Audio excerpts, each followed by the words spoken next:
Hi, it's Davi here, out of hibernation with a Vroid tutorial. Today, I'm going to be showing you how to make 2D Vroid hair, just like this right here. So, let's dive right in. Quick disclaimer. This tutorial is for people who already know how to use the program and have a decent grasp on it.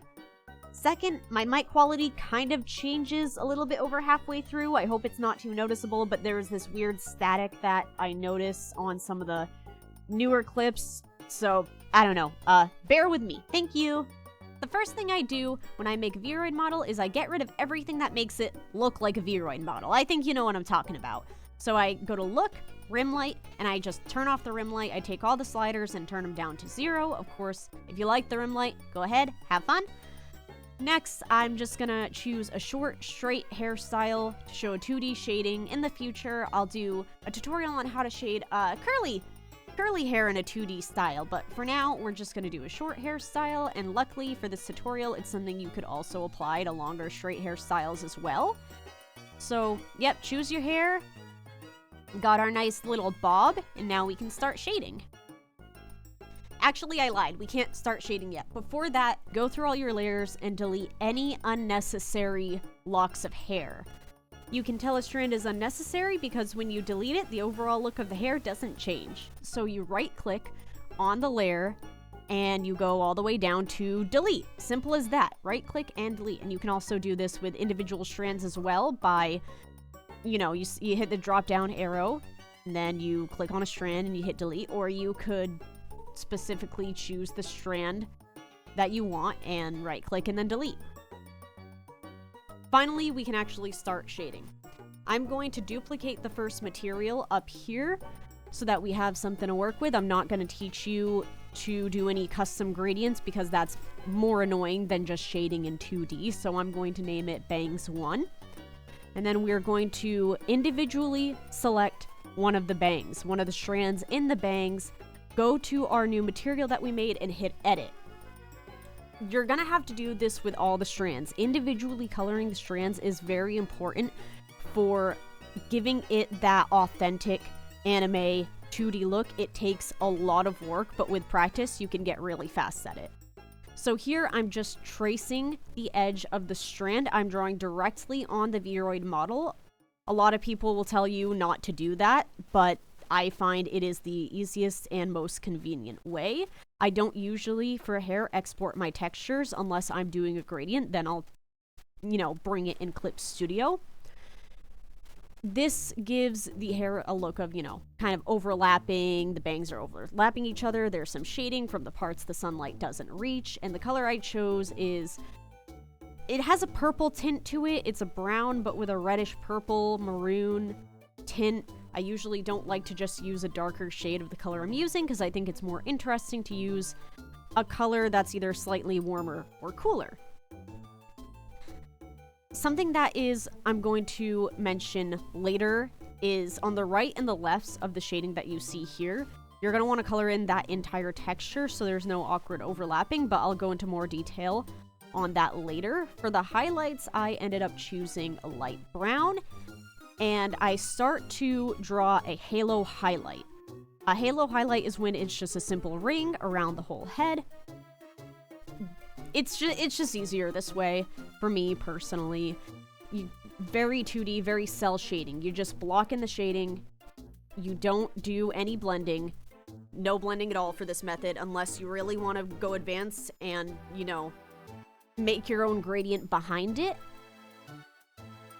Now, since I'm not a complete pro yet, I clearly have trouble drawing the shape that I'm satisfied with for the shading, but luckily these things are really easy to fix with Control-Z, and then with the eyedropper tool, you can easily paint over any mistake you make. Simple as that. And then soon you have a pretty solid first strand of hair, and that only took... Actually, this one took longer than I'd like to admit. But anyways, now you select the next strand, and then you would have to go to the plus sign at the top right. You press that, or you could right click and hit duplicate material. I like to hit the plus sign, and then you click that material, turn off the shading, and then name it, Bangs 2 or whatever you want to name it.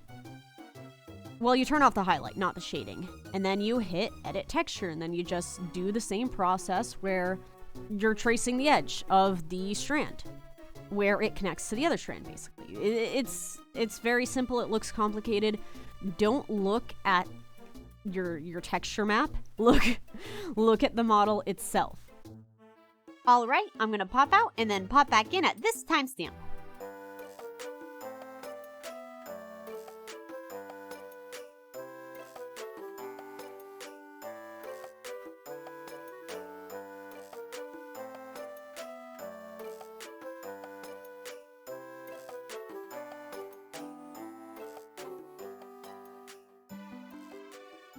This is the part where I go back to edit that first texture. If you notice any spaces where there's some light brown showing, you just go back to the texture that it's on, and you just color everything else. Once again, I'm gonna pop out just to let the speed paint run, and I'll pop back in at this timestamp.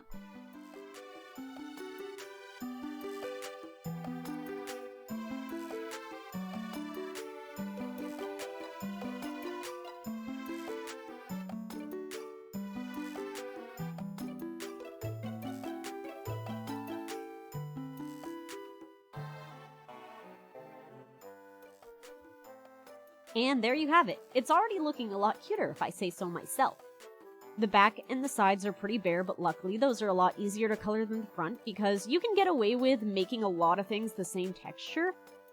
I made a new material called solid shading, and I edited the texture to be a solid color, just the darkest shading I have, this maroon purple color. And then what I do is I go through and I try to find the hair underneath the topmost layer of hair, and I set that to the purple color, to the purple brown color, to the darkest shading. You'll see me turning the model around, trying to find that layer. It's actually quite annoying because I don't know how Vroid does their layers. Maybe I'm just being a boo-boo the fool and completely missing out on something, but as you can see here, Vroid has a lot of layers. So there might be a lot of layers you're going to have to go in and fix and shade. The rest of this will just be a speed paint, and then I'll come back to show you the final product, but I'll just be going through, seeing which strands of hair I need to color individually, and which I can change by their group. And again, just to tell you how to change them individually, you just click the individual strand, and if you want to change the group, you select the group.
So here's the final product. I'll end it by showing the before and after.